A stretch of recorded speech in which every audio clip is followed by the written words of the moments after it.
कि निम्नलिखित में से कौन इलाहाबाद में 1857 के संग्राम के नेता थे? तो इनका नाम की अगर बात करें साथियों, मौलवी लियाकत अली इनका नाम है और मौलवी लियाकत अली जी ने इलाहाबाद से ही 1857 की क्रांति का नेतृत्व किया था। उसके बाद देखिए, भारतीय इतिहासकार ने 1857 ईस्वी की क्रांति को क्रांति नहीं माना, यानी कि किसने 1857 की क्रांति को क्रांति नहीं माना? तो ये साथियों एक इतिहासकार थे, आर.सी. मजूमदार, इन्होंने इस क्रांति को क्रांति नहीं माना है। उसके बाद देखिए, महाराष्ट्र में फड़के विद्रोह का नेतृत्व किसके द्वारा किया गया था? तो किसके द्वारा किया गया था अगर सवाल आपसे पूछा जाए तो वासुदेव बलवंत फड़के। आप लोग ध्यान रखेंगे क्योंकि फड़के विद्रोह का नेतृत्व इन्होंने नहीं किया था, इनका नाम था वासुदेव बलवंत फड़के। उसके बाद देखिए, अगले नंबर का सवाल है आपकी स्क्रीन पर, बताइए यहां पर अगर बात करें बारदोली सत्याग्रह को किसने नेतृत्व प्रदान किया था, मुझे बताइए। तो इनका नेतृत्व की अगर बात करें सरदार वल्लभ भाई पटेल के द्वारा साथियों बारदोली सत्याग्रह का नेतृत्व किया गया था। आंसर जिनका भी ऑप्शन नंबर ए है मैं कहूंगा बिल्कुल करेक्ट है। अगला सवाल है, तेभागा कृषक आंदोलन निम्नलिखित में से कहां पर हुआ था? तो ये तो बंगाल में हुआ था। कहां पर हुआ था तेभागा कृषक आंदोलन? साथियों बंगाल में हुआ था। राइट आंसर आपका जाएगा ए के साथ। अगला सवाल है कि कौन सा आंदोलन एक गुरिल्ला युद्ध था, मुझे बताइए। तो इस अगर बात करते हैं साथियों एग्जाम में सवाल आ जाए तो तेलंगाना कृषक आंदोलन के बारे में आप लोग ध्यान रखेंगे क्योंकि तेलंगाना कृषक आंदोलन ही साथियों एक तरीके से गोरिल्ला युद्ध था। उसके बाद देखिए, प्रथम अखिल भारतीय किसान सभा के महासचिव कौन थे? तो प्रथम की यहां पर साथियों बात की गई है तो आप लोग ध्यान रखेंगे एन.जी. रंगा का नाम। क्यों? क्योंकि ये प्रथम अखिल भारतीय किसान सभा के महासचिव थे, इनका नाम था एन.जी. रंगा। नेक्स्ट नंबर का सवाल है कि जो वन चक्रवातों के अवरोधकों का कार्य करते हैं वे वन कौन से होते हैं? तो वे वन साथियों कौन से होते हैं आप लोग भी ध्यान रखेंगे, उनको मैंग्रोव वन कहा जाता है। उनको साथियों क्या कहा जाता है? मैंग्रोव वन कहा जाता है, यानी कि जो वन चक्रवातों के अवरोधकों का कार्य करते हैं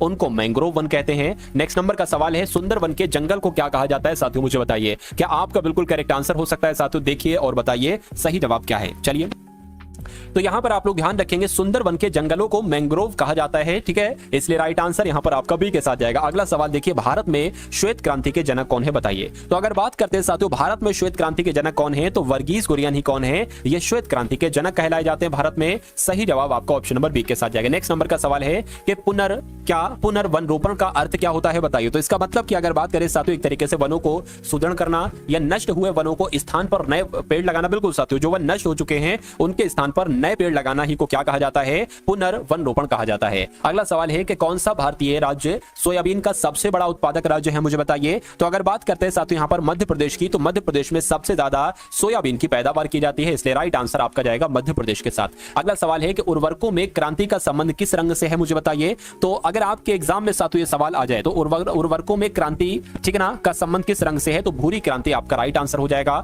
उसके बाद देखिए नेक्स्ट नंबर का सवाल है आपकी स्क्रीन पर, बताइए काली मिट्टी इनमें से किस राज्य में पाई जाती है। तो काली मिट्टी तो साथियों कहां पर पाई जाती है? महाराष्ट्र में पाई जाती है। सही जवाब आपका जो जाएगा वो ऑप्शन नंबर ए के साथ जाएगा। नेक्स्ट नंबर का सवाल है कि निम्नलिखित में से कौन सी खरीफ की फसल नहीं है। देखिए अगर बात करें साथियों गेहूं की अगर बात करते हैं तो गेहूं तो यहां पर आपकी रबी की फसल हो जाएगी, ये कोई खरीफ की फसल थोड़ी ना है। तो आंसर आपका अगर है ऑप्शन नंबर डी के साथ तो मैं कहूंगा बिल्कुल करेक्ट है। नेक्स्ट नंबर का सवाल है, देखिए पूछा जा रहा है कि भारत सरकार के द्वारा जो नई वन नीति है इसकी घोषणा कब की गई थी। तो कब की गई थी? 1988 में भारत सरकार के द्वारा नई वन नीति की घोषणा की गई थी। सही जवाब आपका जाएगा डी के साथ। अगला सवाल है कि भारतीय वनों की ताजा रिपोर्ट भारतीय वन सर्वेक्षण विभाग देहरादून के द्वारा कितने वर्ष के अंतराल पर जारी की जा सकती है, मुझे बताइए। तो मैं कहूंगा साथियों 2 वर्ष के अंतराल पर जारी की जा सकती है। सही जवाब आपका जाएगा आंसर नंबर सी के साथ। नेक्स्ट नंबर का सवाल है कि अर्थशास्त्र धन का विज्ञान है, ये कथन किसका है आपसे पूछा जा रहा है। तो ये कथन किसका है साथियों? मैं कहूंगा कि ये तो एडम स्मिथ का कथन है, यानी कि अर्थशास्त्र धन का विज्ञान है। ये बात किसने कही थी? एडम स्मिथ ने कही थी।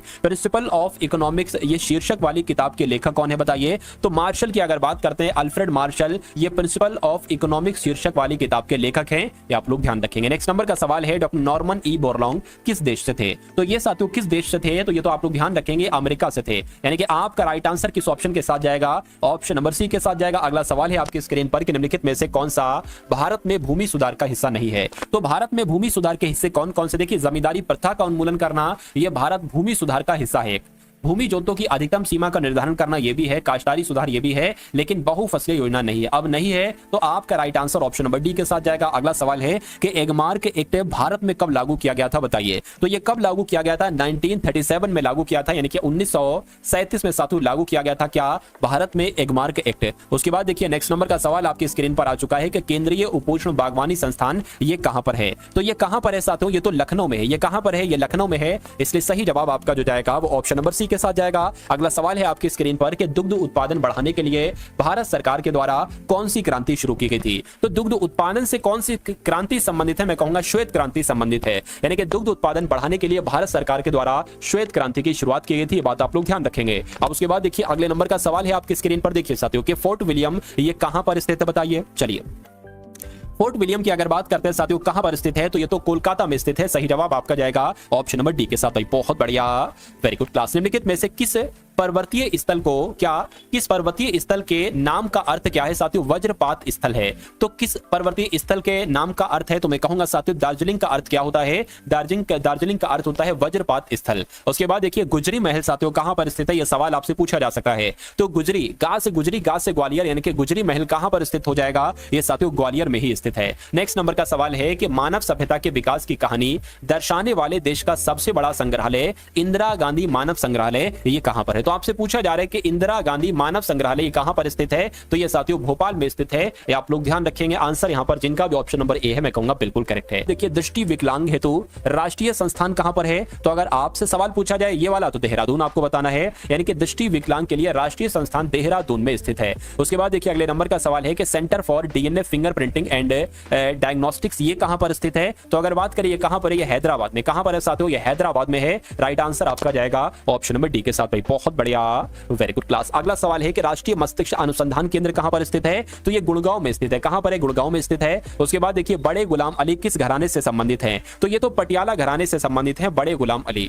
अगला सवाल है कि तबला वादक किशन महाराज का संबंध किस घराने से है, तो ये तबला वादक हैं क्या, ये तबला वादक हैं साथियों, इनका नाम है किशन महाराज, इनका संबंध बनारस घराने से है। किस घराने से इनका संबंध है साथियों, बनारस घराने से इनका संबंध है, ये भी आप लोग ध्यान रखेंगे। आगरा घराने के संस्थापक कौन है, अगर सवाल आपसे पूछा जाए तो हाजी सुजान खान, आप लोग ध्यान रखेंगे, यही आगरा घराने के संस्थापक हैं। निम्नलिखित में से किस मंदिर में पेंचायतन शैली की वास्तुकला है, तो किसकी बात चल रही है साथियों, दशावतार मंदिर की बात चल रही है, या आपका बिल्कुल करेक्ट आंसर हो जाएगा। उसके बाद देखिए निम्नलिखित में से कौन सा स्थान हेमिस मठ के सर्वाधिक समीप है, तो अगर बात करते हैं साथियों लेह की, तो आप लोग ध्यान रखेंगे लेह जो है ना ये हेमिस मठ के सबसे सर्वाधिक समीप है, ये आपको मालूम होना चाहिए। बाइला कुप्पे मठ जिसको नाम द्रोलिंग भी कहा जाता है, ये भारत के किस राज्य में है, तो ये कर्नाटक में। ये कहां पर है साथियों, ये कर्नाटक में है, आप लोग ध्यान रखेंगे। अगले नंबर का सवाल है कि निम्नलिखित में से कौन भारत की एकमात्र प्रसिद्ध महिला शहनाई वादक हैं, तो ये क्वेश्चन आपके लिए बहुत इंपॉर्टेंट है। आप लोग ध्यान रखेंगे बागेश्वरी कमर जी का नाम, क्यों, क्योंकि बागेश्वरी कमर ही ये भारत की एकमात्र प्रसिद्ध महिला शहनाई वादक है, बागेश्वरी कमर।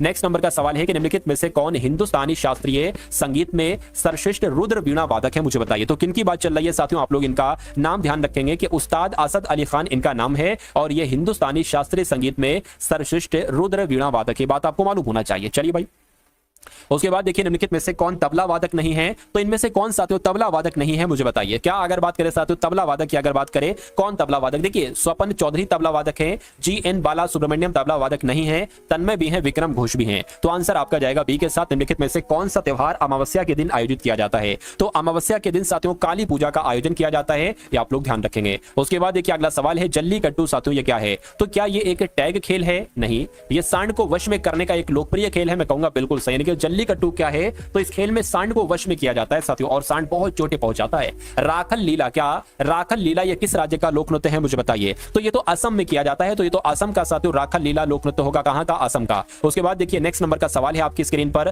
कि यक्षगान किस भारतीय राज्य की लोक प्रस्तुति है, मुझे बताइए। यक्षगान किस भारतीय राज्य की लोक प्रस्तुति है, तो यक्षगान साथियों ये कहां पर किया जाता है, मैं कहूंगा ये तो कर्नाटक का है। क्या ये कर्नाटक का है साथियों, ये कर्नाटक में किया जाता है, आप लोग ध्यान रखेंगे। उसके बाद देखिए अगला सवाल है कि जो कुद नृत्य है यहाँ एक प्रसिद्ध नृत्य के रूप में, यानी कि कहां का ये कुद नृत्य है, तो कुद नृत्य साथियों कहां पर किया जाता है, आप लोग ध्यान रखेंगे जम्मू कश्मीर में किया जाता है। कहां पर किया जाता है साथियों, जम्मू कश्मीर में किया जाता है। अगले नंबर का सवाल है कि निम्नलिखित में से किस शहर को पूर्व का स्कॉटलैंड कहा जाता है, तो पूर्व का स्कॉटलैंड तो साथियों शिलोंग को कहा जाता है। किसको कहा जाता है, पूर्व का स्कॉटलैंड साथियों शिलोंग को कहा जाता है, पूर्व का स्कॉटलैंड। नेक्स्ट नंबर का सवाल है कि निम्नलिखित राज्यों में से कौन बांग्लादेश के साथ अपनी सीमा साझा नहीं करता है साथियों, देखिए और मुझे बताइए सही जवाब क्या होगा। तो यहां पर अगर बात करते हैं साथियों, यहां पर अगर बात करते हैं देखिए त्रिपुरा करता है, मेघालय करता है, असम करता है, लेकिन मणिपुर नहीं करता है, मणिपुर नहीं करता है बांग्लादेश के साथ। उसके बाद देखिए इनमें से किस भारतीय राज्य की सीमाएं चीन, नेपाल, भूटान से जुड़ी हुई हैं, तो अगर बात करते हैं सिक्किम की सीमाएं, तो सिक्किम की सीमाएं चीन, नेपाल, भूटान के साथ जुड़ी हुई हैं। भारत को कितने भौगोलिक क्षेत्रों में बांटा गया है, तो भारत को कितने भौगोलिक क्षेत्रों में बांटा गया है साथियों, मुझे बताइए। आप लोग को मालूम होना चाहिए साथियों। यहाँ पर अगर बात करें देखिए 6 आपका सही जवाब होगा, यानी कि इसमें से किसी ऑप्शन को साथियों आप 6 कर लेंगे। तो भारत को 6 भौगोलिक क्षेत्रों में बांटा गया है, ये आपको मालूम होना चाहिए। उसके बाद देखिए अगला और अंतिम सवाल है कि भारतीय संविधान में प्रारंभ में कितने मौलिक अधिकार दिए गए थे। तो इस 100वें नंबर का जवाब आपको कमेंट सेक्शन में देना है, यानी कि संविधान में शुरुआत में कितने मौलिक अधिकार थे, 5, 4, 6 या 7। तो यहाँ पर अगर बात करें साथियों, ये आपके 100 गोल्डन क्वेश्चंस आपने देखे। आप इस वीडियो को लाइक कर दीजिएगा, अगर लाइक नहीं किया, चैनल पर नए हैं चैनल को सब्सक्राइब कर दीजिएगा।